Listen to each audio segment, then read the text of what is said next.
इस video lecture के माध्यम से मैं आप लोगों को बताने जा रहा हूं कि उप सह संयोजक यौगिकों का आईपीएससी नामकरण किस प्रकार होता है। आईपीएससी नामकरण का मतलब हुआ कि पूरा इंटरनेशनल लेवल पे किसी भी यौगिक का किस प्रकार नामकरण किया जाता है, वो मैं इस वीडियो के लेक्चर के माध्यम से आप लोगों को बताने जा रहा हूँ। तब तक के लिए आप लोग अगर वीडियो को शेयर, लाइक, सब्सक्राइब करें, ज़्यादा से ज़्यादा लोगों तक पहुँचाएं इस वीडियो को, जिससे ज़्यादा से ज़्यादा लोग इस वीडियो को देखकर पढ़ाई कर सकें। तो इससे पहले मैं आपको इससे नेक्स्ट पहले वीडियो में आप लोगों को बताया था कि किसी भी यौगिक का ऑक्सीकरण संख्या किस प्रकार निकाला जाता है। तो उसमें 2-3 स्टूडेंट ने रिप्लाई दिया है, जिसका आंसर पूरा का पूरा सही है। अंजलि कुमारी, विक्की कुमार और 2-3 स्टूडेंट और भी हैं, जिसका नाम मुझे अभी मालूम नहीं है, लेकिन 2 स्टूडेंट का नाम है विक्की कुमार और अंजलि कुमारी। तो सबसे पहले समझते हैं कि इसका कुछ न कुछ रूल है, उस रूल को समझते हैं। तो इसका पहला रूल है आईपीएससी नामकरण का कि पहले धन आयन का नामकरण तथा फिर ऋण आयन का नाम लिखते हैं। मतलब कहने का मतलब ये हुआ कि पहले जो नामकरण करते हैं, पहले धन आयन का नामकरण करते हैं। मतलब उस यौगिक में पहले धन आयन का नामकरण करेंगे, उसके बाद हम लोग क्या करेंगे, ऋण आयन का नामकरण करते हैं। अब बात ये होता है कि धन आयन क्या है, ऋण आयन क्या है। तो थोड़ा समझते हैं कि धन आयन क्या है, ऋण आयन क्या है। तो अगर मान लिया जाए कि ये दोनों ये यौगिक है, ठीक है, इस यौगिक में धन आयन कौन बनेगा और ऋण आयन कौन बनेगा। तो आपको पता होना चाहिए कि इसको हम लोग बोलते हैं संकुल यौगिक के नाम से जाना जाता है। संकुल यौगिक के नाम से जाना जाता है। अब आपको हम ये भी बताए थे कि जो धातु होता है और धातु के साथ जो लिगेंड जुड़ा हुआ रहता है, ये दोनों आपस में टूटता नहीं है।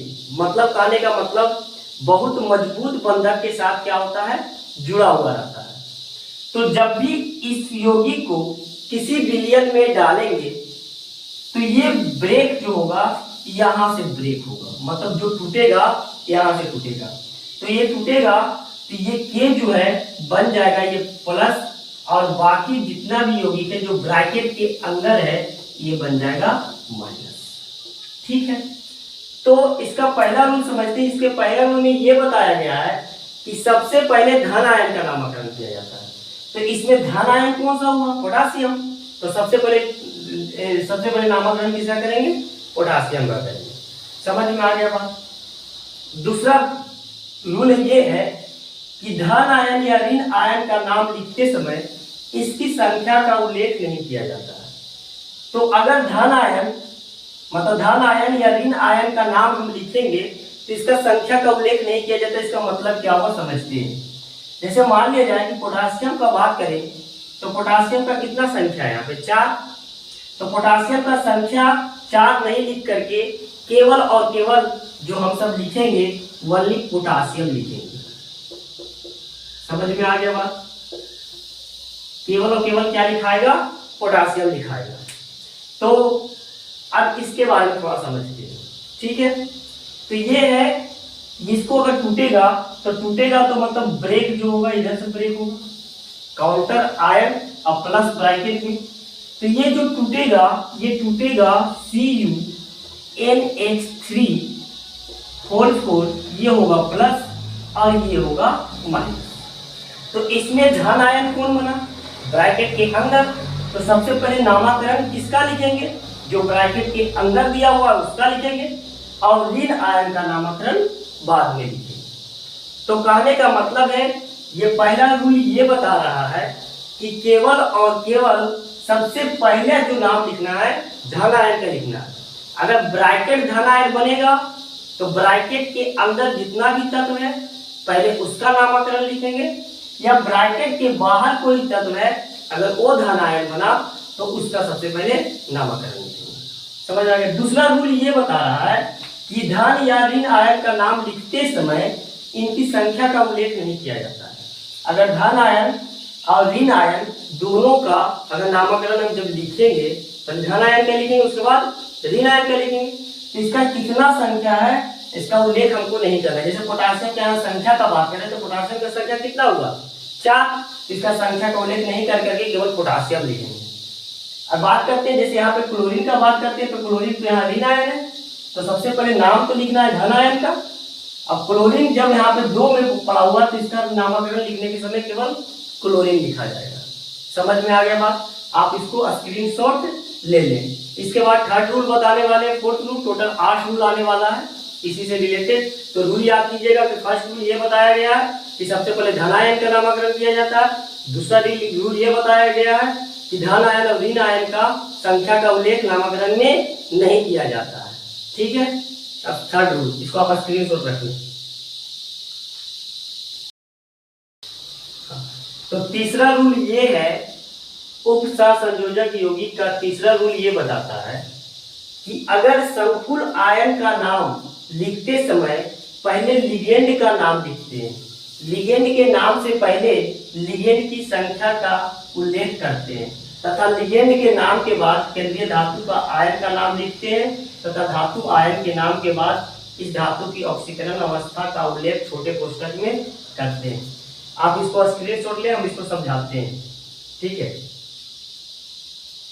तो सबसे पहले क्या है कि अगर सबसे पहला रूल तो ये बताए थे कि सबसे पहला नाम किसका रहेगा धन आयन का।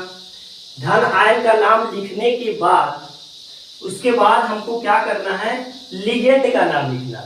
लिगेंड का मतलब क्या हुआ, कल बताए थे कि MLN और ये क्या होता है काउंटर आयन। ठीक है, तो सबसे पहले हमको लिखना है लिगेंड का नाम, धातु का नाम नहीं, लिगेंड का नाम। और अगर लिगेंड का नाम कुछ अलग हो, कुछ अलग हो का मतलब ये हुआ कि ये अगर 2 के रूप में हो तो डाई लिखेंगे, उसके आगे डाई लगा देंगे। 3 के रूप में हो तो ट्राई लगा देंगे। 4 के रूप में हो तो टेट्रा लगा देंगे। तो लिगेंड के नाम के पहले डाई, ट्राई, टेट्रा, पेंटा, हेक्सा ये लगाना पड़ता है। इसके बाद ये केंद्रीय धातु का नाम लिखा जाता है और केंद्रीय धातु के नाम के बाद छोटे कोष्ठक में इसका ऑक्सीकरण संख्या लिखा जाता है। जैसे हम समझाते हैं इसको एग्जांपल से समझ में आएगा। एग्जांपल से पहले लिगेंड की संख्या के बारे में थोड़ा सा हम बताते हैं, इसको आप स्क्रीनशॉट लें।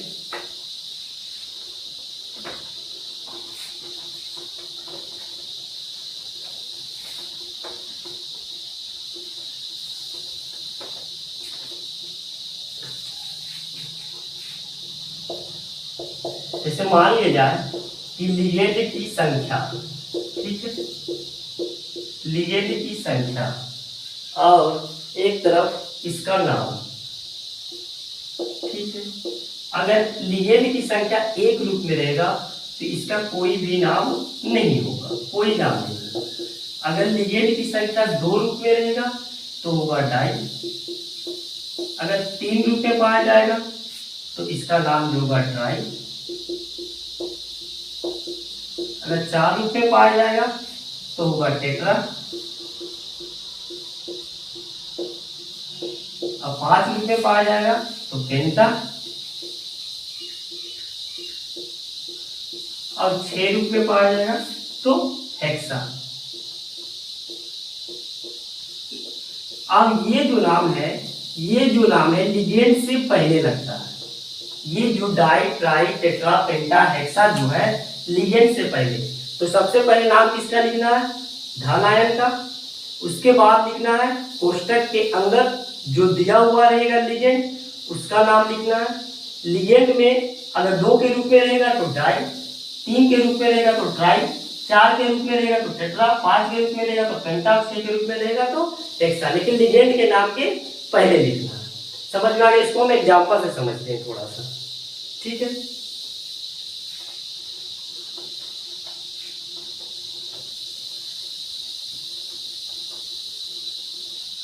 जैसे मान लिया जाए कि K4 Ni और एक क्वेश्चन है CN4। ठीक है, तो सबसे पहले हम आपको क्या बोले थे धन आयन का नाम लिखना। तो धन आयन का नाम तो लिख देंगे। सबसे पहले क्या इसमें होगा, 3 रूल के अंदर धन आयन का नामकरण, ठीक है। उसके बाद आपको हम क्या बताए थे कि धन आयन का नामकरण जो होगा इसकी संख्या को गिनती नहीं करना है, तो केवल पोटासियम नाम हो गया इसका। उसके बाद बोले तो ये तो क्या होता है अपना, ये होता है धातु, इसको हम लोग क्या बोलते हैं, केंद्रीय परमाणु या सेंट्रल एटम के नाम से जाना जाता है, केंद्रीय परमाणु। उसके बाद बोले थे कि धन आयन का नामकरण के बाद हमको लिखना है लिगेंड। तो यहाँ लिगेंड क्या बना हुआ, ये लिगेंड है, ठीक है। तो ये इसका लिगेंड का नाम, तो लिगेंड का नाम CN, तो इसको हम लोग CN को साइनो पढ़ते हैं। तो इससे पहले CN साइनो कितने रूप में दिया हुआ, 4, तो लिगेंड का नाम जो हुआ टेट्रा साइनो का नाम देंगे, ठीक है, टेट्रा साइनो, ठीक है।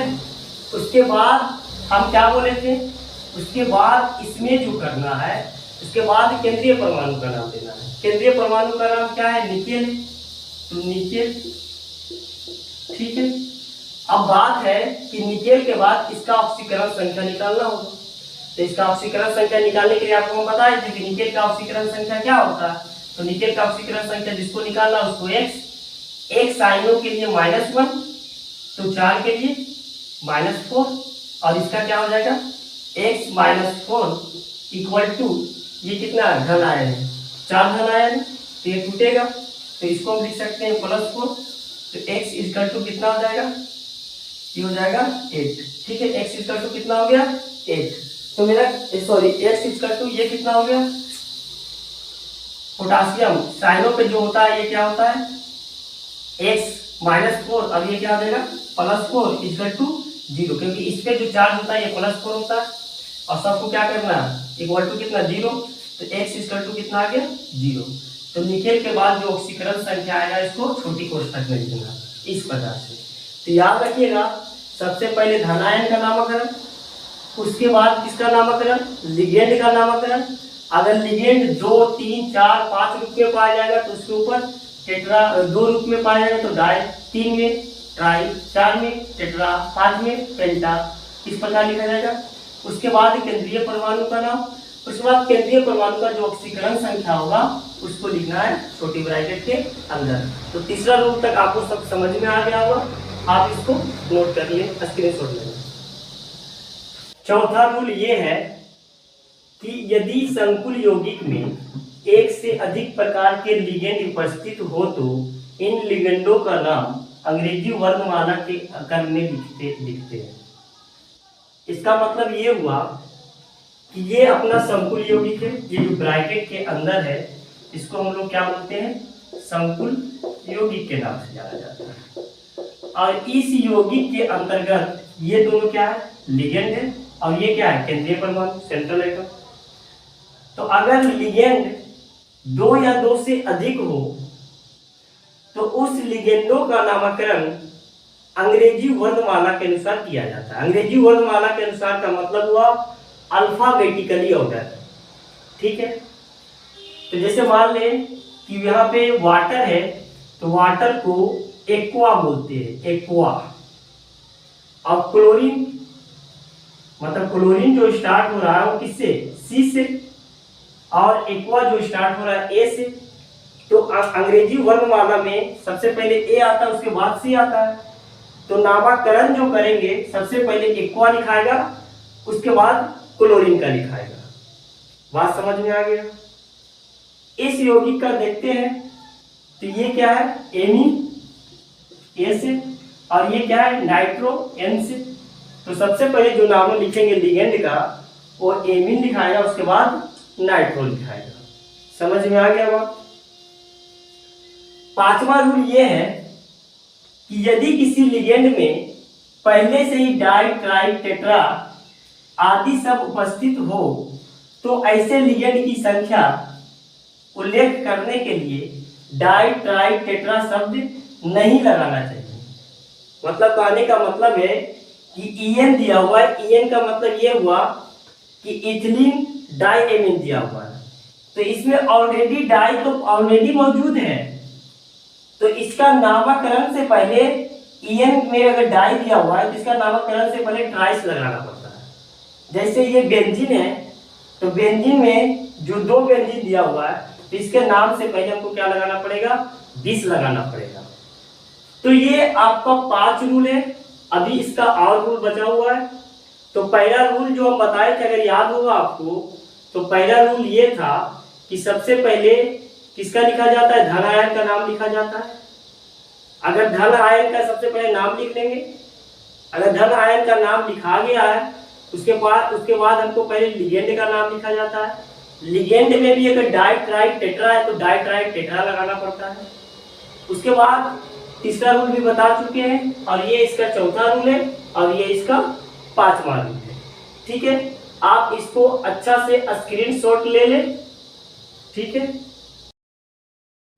छठा रूल ये बोल रहा है कि यदि संकुल यौगिक का लिगेंड ऋणात्मक हो, तो संकुल जो यौगिक है उसका लिगेंड अगर ऋणात्मक हो तो उसका नामकरण के अंत में ओ लगाना पड़ता है। यदि संकुल यौगिक इस प्रकार का संकुल यौगिक अगर है और इसका अगर लिगेंड ऋणात्मक तो उसके अंत में, उसके नामकरण के अंत में क्या लगाते हैं, ओ। जैसे मान लिया जाए CH3COO माइनस दिया हुआ है तो इसको पढ़ते एसीटेटो, NH2 पे माइनस है इसको पढ़ते एमाइडो, Cl पे माइनस है इसको पढ़ते क्लोराइडो, Cn पे माइनस है इसको पढ़ते साइनो, अगर Br पे माइनस होगा तो उसको पढ़ेंगे ब्रोमाइडो, F पे माइनस होगा तो उसको क्लोराइडो, C2O4 पे माइनस होगा तो उसको ऑक्जेलेटो, NCS पे माइनस होगा तो उसको आइसोथायो साइनेटो के नाम से जाना जाता है। SO4 2 पे माइनस होगा तो सल्फेटो, O2 पे माइनस होगा तो ऑक्सी, N3 पे माइनस होगा तो एजाइडो, OH पे माइनस होगा तो हाइड्रोक्सो, HCl पे माइनस होगा तो थायोसाइनेटो, N3 पे माइनस होगा तो नाइट्राइटो, S2 पे माइनस होगा सल्फाइडो। तो कहने का मतलब हुआ कि यदि संकुल यौगिक का लिगेंड ऋणात्मक होगा तो उसके नामकरण के अंत में क्या लगाना पड़ता है, ओ लगाना पड़ता है। 7वां और 8वां रूल जो लास्ट रूल है इस नामकरण का, 7वां रूल ये बोलता है कि अगर संकुल यौगिक का लिगेंड धनात्मक हो तो उसका नामकरण के अंत में IUM लगाया जाता है। ठीक है, मतलब इस संकुल यौगिक के अंदर धनात्मक आ जाएगा, मतलब इसका जो लिगेंड आएगा धनात्मक आएगा तो इसके लिगेंड के अंत में हम लोग क्या लगाते हैं, IUM लगाया जाता है। ठीक है, और लास्ट जो रूल है, संकुल यौगिक में यदि केंद्रीय धातु आयन संकुल धन आयन या उदासीन अणु के रूप में हो, उपस्थित हो, तो धातु आयन के नाम में कोई परिवर्तन नहीं होता। मतलब कहने का मतलब ये हुआ कि अगर ये जो केंद्रीय परमाणु है, ये केंद्रीय परमाणु या तो धनात्मक रूप में रहे या तो उदासीन रूप में रहे तो इसके नाम में कोई परिवर्तन नहीं होगा। मतलब कोबाल्ट अगर धनात्मक या उदासीन होगा तो कोबाल्ट को कोबाल्ट ही लिखेंगे। लेकिन यदि केंद्रीय धातु आयन संकुल ऋणात्मक में हो, ऋणात्मक में उपस्थित हो, तो धातु आयन के अंत में 8 लगाया जाता है। जैसे मान लिया जाए इसका ऑक्सीकरण संख्या अगर निकाला जाए, इसका ऑक्सीकरण संख्या नहीं, इसका X और इसका साइनाइड का कितना होता है -1, तो 6 के लिए कितना -1, तो ये पूरा का पूरा क्या आ रहा है, ऋणात्मक आ रहा है। तो ऋणात्मक का मतलब ये हुआ कि इसके अंत में कोबाल्ट के साथ 8 लगाएंगे तो कोबाल्ट का जो बन जाएगा कोबाल्टेट बन जाएगा। ठीक है, तो ये टोटल 8 रूल था जो हम लोगों को नामकरण में सहयोग करेगा और इसी का यूज करते हुए हम लोग कुछ नामकरण को देखते हैं। ठीक है, अभी 8 रूल था, हम 8 रूल को एक शॉर्टकट तरीके से आपको लिख दिया हूं। इसको आप अच्छी तरीके से स्क्रीनशॉट ले और इसको मैं अच्छी तरीके से समझाता हूं कि क्या है नामकरण का, क्या मतलब हुआ, किस प्रकार से लिखा जाता है। तो देखिए, पहला रूल ये है कि हम आपको बताए थे कि सबसे पहले जो नामकरण किया जाता है धन आयन का नामकरण किया जाता है। हम आपको बताए थे, अगर याद होगा, तो ये अगर मान लिया जाए केंद्रीय परमाणु है, ये लिगेंड है और यहाँ पे एक काउंटर आयन रहता है, तो ये अगर टूटेगा तो ये टूटे, यहाँ से ब्रेक होगा, मतलब टूटेगा तो ये प्लस बनेगा, ये माइनस बनेगा। तो जो धन आयन रहेगा उसी का नामकरण सबसे पहले किया जाता है। अगर धन आयन मान लीजिए कि इधर कोई तत्व होगा मान लिया जाए कि इधर कोई तत्व है, ये टूटा प्लस में, ये टूटा माइनस में, तो उस समय धन आयन का ही नामकरण सबसे पहले किया जाता है। दूसरा में कि धन आयन और ऋण आयन का जब नामकरण करते हैं तो उसका संख्या का कोई चर्चा नहीं करना पड़ता है। जैसे मान लिया जाए कि यहाँ पे अगर कोई दे दिया कि ये 3MLn, इस प्रकार से कोई संकुल दे दिया, ठीक है। अब इस प्रकार की यौगिक में ये जब टूटेगा, यहाँ से ब्रेक होगा, जब टूटेगा तो ये प्लस ये माइनस, तो ये धन आयन में पोटासियम कितना है, 3 रूप में है, तो इसका 3 रूप मतलब ट्राई टेट्रा वगैरह ये सब नहीं लिखना पड़ता, केवल पोटासियम लिख करके ही काम चलाना पड़ता है, ठीक है। तीसरा रूल ये था कि लिगेंड में संख्या अगर एक या एक से ज्यादा, जैसे मान लीजिए कि ये लिगेंड यहाँ पे सपोज कीजिए कि वाटर दिया हुआ है और वाटर 2 के रूप में, तो 2 के रूप का मतलब ये हुआ कि डाई, अगर 3 रहता तो ट्राई, 4 रहता तो टेट्रा रूप में हम लोग लिखते हैं।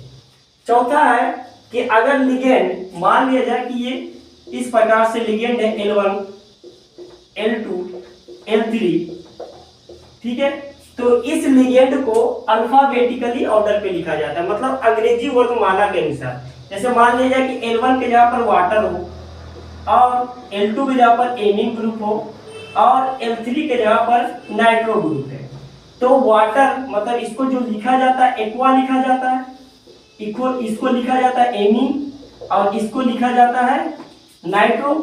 तो सबसे पहले जो नाम आने वाला अल्फाबेटिकली के ऑर्डर पे आने वाला, तो ए 2 आ गया, तो पहला अगर अक्षर मिल गया है तो दूसरा अक्षर देखना पड़ता है कि दूसरा अक्षर सबसे पहले कौन आ रहा है, उसी के अकॉर्डिंग अल्फाबेटिकली हमारा नाम लिखा जाता है। उसके बाद 5वां रूल बताए थे कि अगर मान लिया जाए डाई ट्राई टेट्रा के रूप में भी दिया हुआ हो और उसके रूप में साथ साथ ये भी दिया हो, तो इसका मतलब हुआ कि इथिलीन डाइएमीन, इसमें ऑलरेडी डाई मौजूद है पहले से ही, तो अगर इस प्रकार का फॉर्म रहेगा तो इसके आगे क्या लगाया जाता है, ट्राइस लगाया जाता है।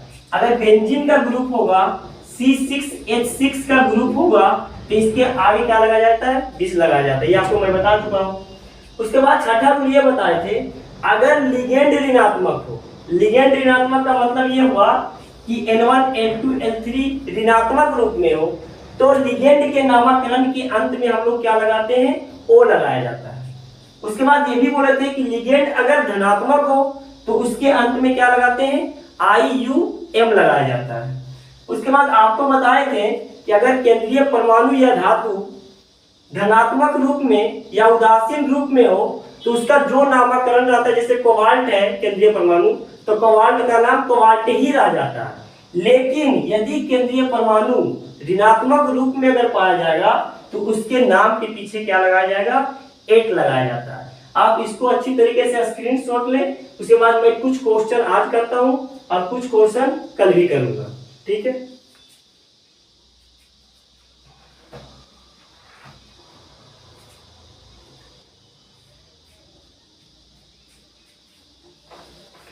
तो इसका फर्स्ट क्वेश्चन मैं कर रहा हूं कि किस प्रकार से नामकरण किया जाता है। तो इस नामकरण का फर्स्ट क्वेश्चन मैं कर रहा हूं। आज ज्यादा नहीं, 2-3 क्वेश्चन करूंगा और कल कम से कम तो 20 से 30 क्वेश्चन इस लेक्चर के माध्यम से, इस वीडियो के माध्यम से आपके पास आएगा। तो आज फर्स्ट क्वेश्चन कर रहे हैं। तो फर्स्ट क्वेश्चन ये है कि CONH3 का होल 6 और उसके बाद दिया हुआ है Cl3, ठीक है। तो सबसे पहले हम आपको क्या बताए थे कि धन आयन का जब भी नामकरण होता है तो धन आयन का नामकरण होता है। तो हम आपको ये भी बताए थे कि ये क्या होता है, केंद्रीय परमाणु, ठीक है, ये क्या होता है, केंद्रीय परमाणु, और ये क्या होता है, लिगेंड, और ये होता है आयन वगैरह, चाहे ब्रैकेट के बाहर कोई भी तत्व दिया हुआ।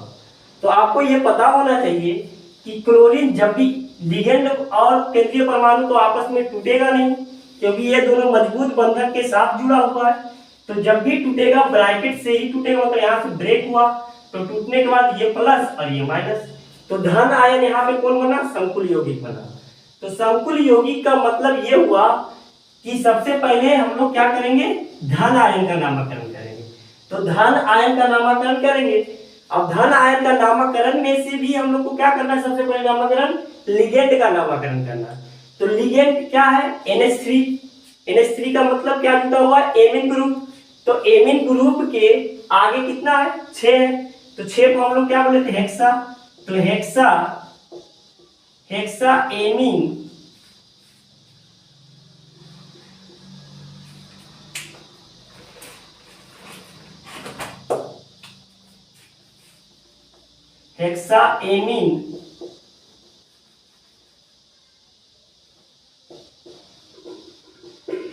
हेक्साएमीन ये लिगेंड का नाम हो गया। और लिगेंड के नाम के जस्ट बाद आपको हम क्या बोले थे लिखने के लिए, सेंट्रल आइटम का। तो सेंट्रल आइटम हम बताए थे, अगर ये न्यूट्रल या धनात्मक हो तो इसका नाम क्या किया पड़ता है कि जो है वही नाम लिखना पड़ता है। इसका ऑक्सीडेशन नंबर, पहले ऑक्सीकरण संख्या निकालते हैं। तो कोबाल्ट का ऑक्सीकरण संख्या निकालते हैं तो X मानते हैं। NH3 ये क्या होता है, 0। ठीक है, NH3 का जो ऑक्सीकरण संख्या होता है वो क्या होता है, 0 होता है। और एक क्लोरीन के लिए -1, तो 3 क्लोरीन के लिए -3। तो X - 3 = 0। तो X का वैल्यू कितना आ गया, 3 आ गया। मतलब मेरा केंद्रीय परमाणु जो है वो कैसा है, धनात्मक है। तो धनात्मक का नामकरण जो नाम होता है वही लिखा जाता है। तो हेक्साएमीन कोबाल्ट और छोटी ब्रैकेट में ऑक्सीडेशन नंबर किसमें, रोमन में, कोबाल्ट 3। और ये क्या है, क्लोरीन। क्लोरीन को हम लोग क्या लिखेंगे, क्लोराइड। तो ये इसका हो गया नामकरण। ठीक है, सेकेंड क्वेश्चन है कि CO। सेकेंड क्वेश्चन का बात करते हैं।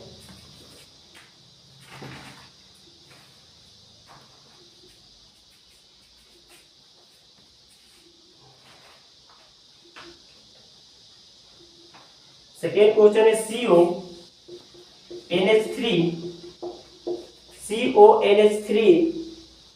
CONH3 का होल 6 और ये है Cl2। तो सबसे पहले हम लोग को चुनना पड़ेगा कि धन आयन कौन है।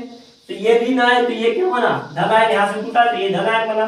तो सबसे पहले धन आयन का नामकरण। तो धन आयन का नामकरण क्या होगा, तो इसको क्या बोलेंगे हम लोग, हेक्सा एमीन। धन आयन में सबसे पहले किसका नामकरण, लिगेंड का। तो हेक्साएमीन 6 एमीन है तो हेक्साएमीन। इसका ऑक्सीकरण संख्या निकालेंगे तो जिसका ऑक्सीकरण संख्या निकाला उसको X। एमीन का होता है 0। एक क्लोरीन के लिए -1 तो 2 क्लोरीन के लिए -2। तो X - 2 = 0। तो X का वैल्यू 2, मतलब कोबाल्ट का ऑक्सीकरण संख्या कितना आ गया, 2। तो हेक्साएमीन। अब ये क्या है, +2 का मतलब ये हुआ ये धन आयन है। और धन आयन का नामकरण जो करते हैं, जो नाम है वही लिखाता है। तो हेक्साएमीन कोबाल्ट और ऑक्सीकरण संख्या कितना है, 2। ऑक्सीकरण संख्या 2 जो लिखना है किसमें लिखना है, रोमन में। और क्लोरीन मतलब इसको क्या लिखेंगे, क्लोराइड। ये इसका हो गया नामकरण। तो आज इतना ही क्वेश्चन करते हैं। बाकी का क्वेश्चन मैं कल कम से कम 20 से 25 क्वेश्चन डिस्कस करूंगा। उसके बाद आगे का क्लास जारी रहेगा। Thank you for watching.